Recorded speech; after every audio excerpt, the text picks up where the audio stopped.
देखत रहो। तो का करी आँखिया खूब लिकारे।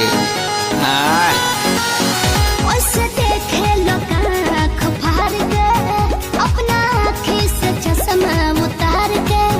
डोंट टच मी डियर, तुम पिए हो बियर, मत डालो ये गंदी नजर।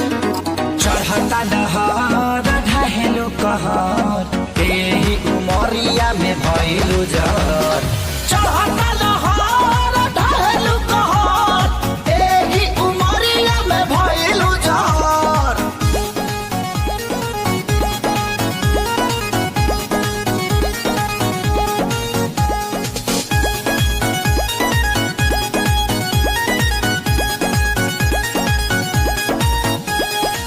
जवन जमना तू खा लो उहे हम हो खानी हो। पहले तो रहनी लइका, अब भइनी सयानी हो।